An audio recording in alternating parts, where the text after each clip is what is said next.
YSR Congress party నాయకులు కూటమిని విచ్ఛిన్నం చేయాలనే ప్రయత్నం చేస్తున్నారని, అందులో భాగంగానే ప్రకాశం జిల్లా కందుకూరులో ఇద్దరి వ్యక్తుల మధ్య జరిగినటువంటి గొడవకి వారు రాజకీయ రంగు పులిమి, అది రెండు కులాల మధ్య జరిగినటువంటి కొట్లాటగా, రెండు పార్టీల మధ్య జరిగినటువంటి గొడవగా వారు చిత్రీకరించేటువంటి ప్రయత్నం చేస్తున్నారనేటువంటి వార్తలు వస్తున్న నేపథ్యంలో ఈ అంశం మీద మనం పూర్తి స్థాయిలో విశ్లేషణ చేసుకున్నాం. ప్రస్తుతం మనతో పాటున్నారు ప్రముఖ రాజకీయ విశ్లేషకులు అంకమరావు గారు. వారితో మాట్లాడదాం. సార్ నమస్తే. సార్ నమస్తే. కొంతమంది వైకాపా నేతలు ఇప్పుడు కూటమిని విచ్ఛిన్నం చేయాలన్న ప్రయత్నం చేస్తున్నారని, అందులో భాగంగానే కందుకూరులో జరిగినటువంటి ఇద్దరి వ్యక్తుల మధ్య జరిగిన గొడవని రెండు కులాల మధ్య జరిగిన గొడవగా, రెండు పార్టీల మధ్య జరిగినటువంటి గొడవగా చిత్రీకరించేటువంటి ప్రయత్నం చేసి కూటమి నేతల మధ్య చిచ్చు పెట్టాలనేటువంటి ప్రయత్నం చేస్తున్నారనేటువంటి వార్తలు వస్తున్నాయి. దీన్ని ఎలా చూడాలంటారు? ఇది తెలుగుదేశం పార్టీకి ఒక శాపం ఉంది. ఏంటి సార్ అది?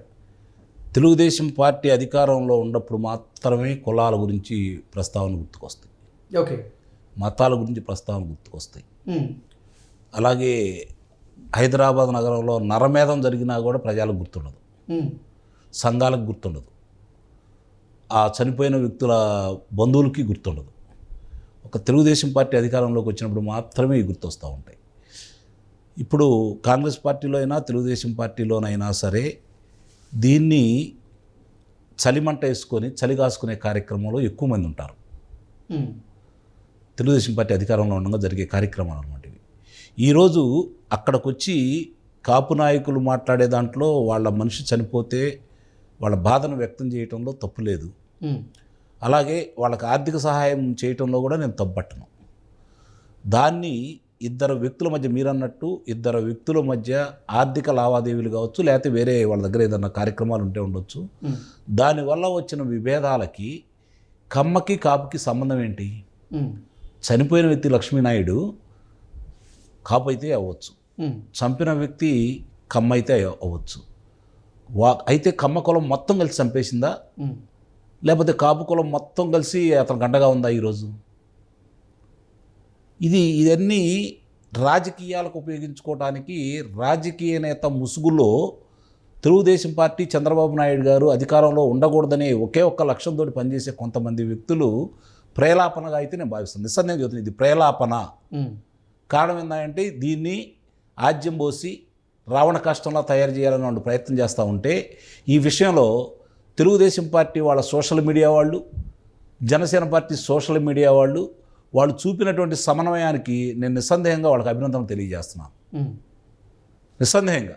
ఎందుకంటే దాంట్లోనే చూశారు మీరు, ఒక మహిళ కూడా పేరు మార్చుకొని వేరే కులం అమ్మాయి వచ్చేసి వంగవీటి అనే పేరు పెట్టుకొని కూడా ఏ విధమైన దుష్ప్రచారం చేసిందో, రెచ్చగొట్టాలని ప్రయత్నం చేసిందో, దానికి వివిధ రకాలుగా మాట్లాడారో, అయినా సరే సమన్వయంతో ఒకరినొకరు దూషించుకోకుండా కొంతమంది నాయకులు, అంటే పార్టీ ముసుగులో ఆ రోజు జరిగినటువంటి 1988వ సంవత్సరంలో జరిగినటువంటి సంఘటనతో సంబంధం లేకపోయినా, దాని గురించి వివరాలు తెలియకపోయినా, దాన్నే దృష్టిలో పెట్టుకొని ఈరోజు కూడా ప్రజల మధ్య విద్వేషాలు రగల్చడానికి రెండు కులాల మధ్య ఇవాళ ఉన్నటువంటి చంద్రబాబు నాయుడు గారు, పవన్ కళ్యాణ్ గారు, లోకేష్ గారికి ఉన్న అనుబంధాన్ని దృష్టిలో పెట్టుకొని ఇదే పందాలో ఇంకో 3 ఎన్నికలు జరగాలి, 3 ఎన్నికల్లో కూడా ఈ కూటమి అధికారంలో రావాలని చెప్పనే పవన్ కళ్యాణ్ గారి సంకల్పాన్ని చెడగొట్టడానికి ఇద్దరి మధ్య విభేదాలు సృష్టిస్తే తప్ప మేము అధికారంలో రావనే వైఎస్ఆర్సీపీ ప్రయత్నాలకి తోడవుతున్నారే తప్ప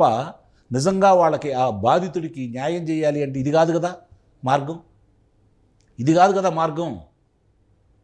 దాంట్లో స్థానిక శాసనసభ్యుడిని కూడా నేను తప్పబడుతున్నాను. ఎందుకు సార్? ఆలస్యం అమృతం విశ్వం అన్నారు. జరిగిన సంఘటన ఎప్పుడు, మీరు సందర్శించింది ఎప్పుడు? ఈ విధంగా చిలవల పొలవలు కావడానికి కారణం ఏంటి? ఈరోజు ప్రభుత్వానికి చెడ్డపేరు రావడానికి ఆస్కారం కల్పించింది మీ బాధ్యత రాహిత్యం కాదా? అక్కడ ఉన్నటువంటి స్థానిక నాయకులది కాదా? నిస్సందేహంగా వాళ్ళదని చెబుతున్నాను నేను. ఎట్టి పరిస్థితుల్లో కూడా ఈరోజు తప్పించుకోవడానికి 1,00,000 మార్గాలు వాళ్ళు ఎత్తుకోవచ్చు. కానీ ఇద్దరి మధ్య జరిగిన సంఘటనని ఈ విధంగా చిత్రీకరించడానికి, ఒక కులం రంగు ఆపాదించడానికి, ప్రభుత్వానికి ఆపాదించడానికి, అది చంద్రబాబు నాయుడు గారికి ఆపాదించడానికి, పవన్ కళ్యాణ్ గారికి ఆపాదించడానికి, వాళ్ళిద్దరు ఉన్న స్నేహాన్ని చెడగొట్టడానికి వీళ్ళు ప్రయత్నం చేసే అవకాశం ఇచ్చింది మీరని చెప్పైతే నేను భావిస్తున్నాను. అది వాస్తవం ఏం జరిగింది ఏంటనేది ఆ రెండు కుటుంబాలకే తెలుసు, లేదా ఆ గ్రామ ప్రజలకే తెలుసు. మీకు నాకైతే తెలియదు. వెళ్ళిన ప్రతి వాళ్ళు రకరకాలుగా మాట్లాడుతున్నారు. ఎగ్జాక్ట్. వాళ్ళు ఇష్టం వచ్చినట్టు వాళ్ళకి రాసిచ్చిన స్క్రిప్ట్ ప్రకారం చదువుతూ ఉన్నారు. నిజంగా అంత ప్రేమ ఉంటే అక్కడే కూర్చొని మీరు ఆమరణ నిరాక్ష దీక్ష చేయండి. ఇలా జరిగింది, ఇలాంటి వ్యక్తులు ఉన్నారు, ఇలాంటి వాళ్ళు పాల్గొన్నారు, వీళ్ళు ప్రోత్సహించారు, స్థానిక ఎమ్మెల్యే సహకరించాడు, ప్రభుత్వం సహకరించాడు, ఇది వెలుగు చూపాలని చెప్పని వెళ్ళారు, ఆజ్యం పోశారు, ఎవడింటికి వాడు వెళ్ళిపోయాడు. అంతేగా జరుగుతుంది. మీడియా ఉంది, మీడియాలో కూర్చొని మాట్లాడేస్తున్నారు. 1988లో జరిగింది కూడా ఇదే కదా. అన్న నందమూరి తారక రామారావు గారిని 1983, 1985 ఎన్నికల్లో ఓడించలేకపోయామనే అక్కస్సుతోటి ఇందిరాగాంధీ గారు చనిపోయిన వేవులో కూడా వాళ్ళకి 30 స్థానాలు వచ్చినాయి అన్న దుగ్ధతోటి ఎలా ఓడించాలనే దాంట్లో వాళ్ళకి ఆయుధంగా దొరికింది వంగవీటి రంగా గారి హత్య. అందుట్లో ఎలాంటి సందేహంగా కూడా లేదు. అంటే వంగవీటి రంగా గారి హత్య నుంచే మొదలైందా ఈ ప్రస్థానం? అంతకుముందు వాళ్ళ అన్నగారు రాధాగారు చనిపోయారు కదా, మరి ఆ రోజు కుల ప్రస్తావన ఎందుకు రాలేదు? అంతకుముందు సిపిఐ నాయకుడు చనిపోయారు కదా వెంకటరత్నం గారు, ఆయన మీదకి అప్పుడు ఎందుకు రాలేదు ఈ కుల ప్రస్తావన? అలాగే దేవినేని గాంధీ గారు చనిపోయాడు కదా, ఆ రోజు ఎందుకు రాలేదు? ఇద్దరి మధ్య ఆధిపత్య పోరులో జరిగిన దానికి 2 కులాల కంటగట్టి రావణ కాష్టంలా 35 సంవత్సరాలు ఈ రాష్ట్రంలో మీరు చేసినటువంటి అరాచకాన్ని దాన్ని పెంచి పోషించిన దానికి అర్థం చేసుకున్న వ్యక్తులుగా, సరే 1988 అంశాన్ని తీసుకుందాం. ఆ రోజు బాధితుడు ఎవరు?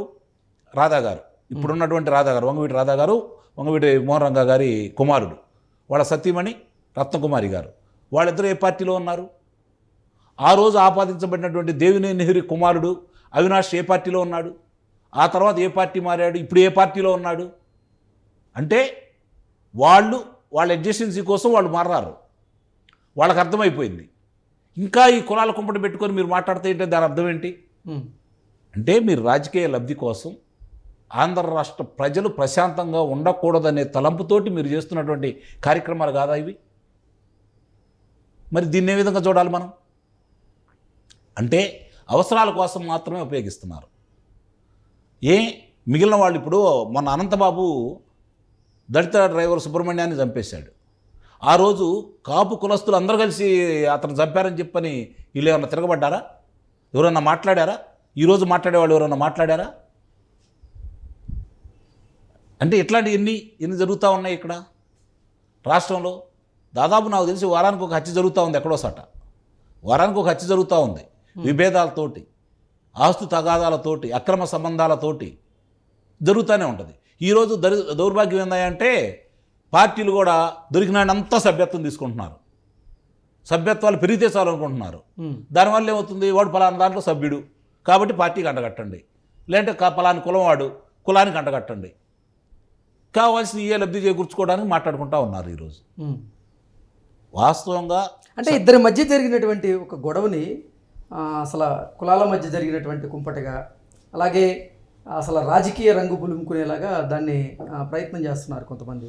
అసలు దాన్ని ఎలా చూడాలంటారు? అదేగా చెప్పేది నేను. వాళ్ళ అవసరాల కోసం, వాళ్ళ ఉనికిని కాపాడుకోవడం కోసం, వాళ్ళు ఇష్టం లేని వ్యక్తులు అధికారంలో ఉన్నారు కాబట్టి దించాలనే ప్రయత్నంలో భాగంగా వాళ్ళు చేస్తున్నటువంటి ప్రయత్నం అన్నమాట ఇది.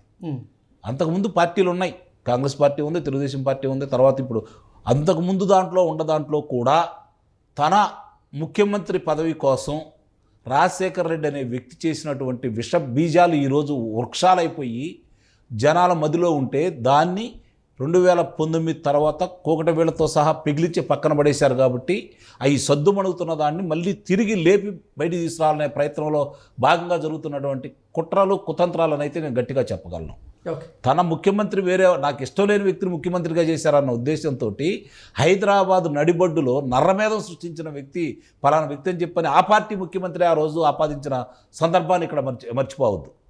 అంటే వీళ్ళిద్దరు కలయిక, వీళ్ళిద్దరు కలిసి ప్రయాణం చేయటం ఇష్టం లేని వ్యక్తులు చేస్తున్న దానికి నేను చిన్న ఉదాహరణ చెప్తాను. రంగా గారి హత్య జరిగింది, ఆ తర్వాత అది కులాల మధ్య ఆపాదించారు, పార్టీకి అంటగట్టారు, అయిపోయింది. కానీ అర్థం చేసుకున్నటువంటి వ్యక్తులు 1994లో అన్నగారికి శ్రీకాకుళం కానించి మొదలుపెట్టి ఆదిలాబాద్ దాకా ఏ విధమైనటువంటి ఆదరణ చూపించారు తెలుగుదేశం పార్టీకి? ఆ రోజు వాళ్ళకి అడ్డం రాలేదు కదా.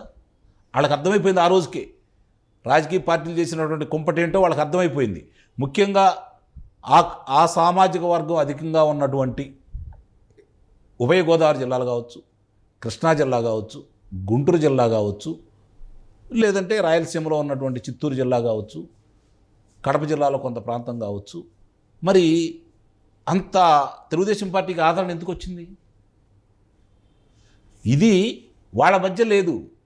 రాజకీయంగా ఎదగాలనుకొని, కులాన్ని అడ్డం పెట్టుకొని ఎదగాలనుకునే వాళ్ళు సృష్టిస్తున్నటువంటి ఇలాంటి చలిగాసుకునే కార్యక్రమంలో భాగంగా సమిధల కావటానికి ఈరోజు యువత సిద్ధంగా లేదు. ఓకే, అది గమనించుకోండి వీళ్ళందరికీ. కాకపోతే ఇక్కడ నేను చెప్పినట్టు దీన్ని ఈ స్థాయిలో రావడానికి మాత్రం స్థానిక శాసనసభ్యుడిని మాత్రం నేను నిస్సందేహంగానే తప్పుపడుతున్నాను. Okay, okay sir, thank you so much. Thank you.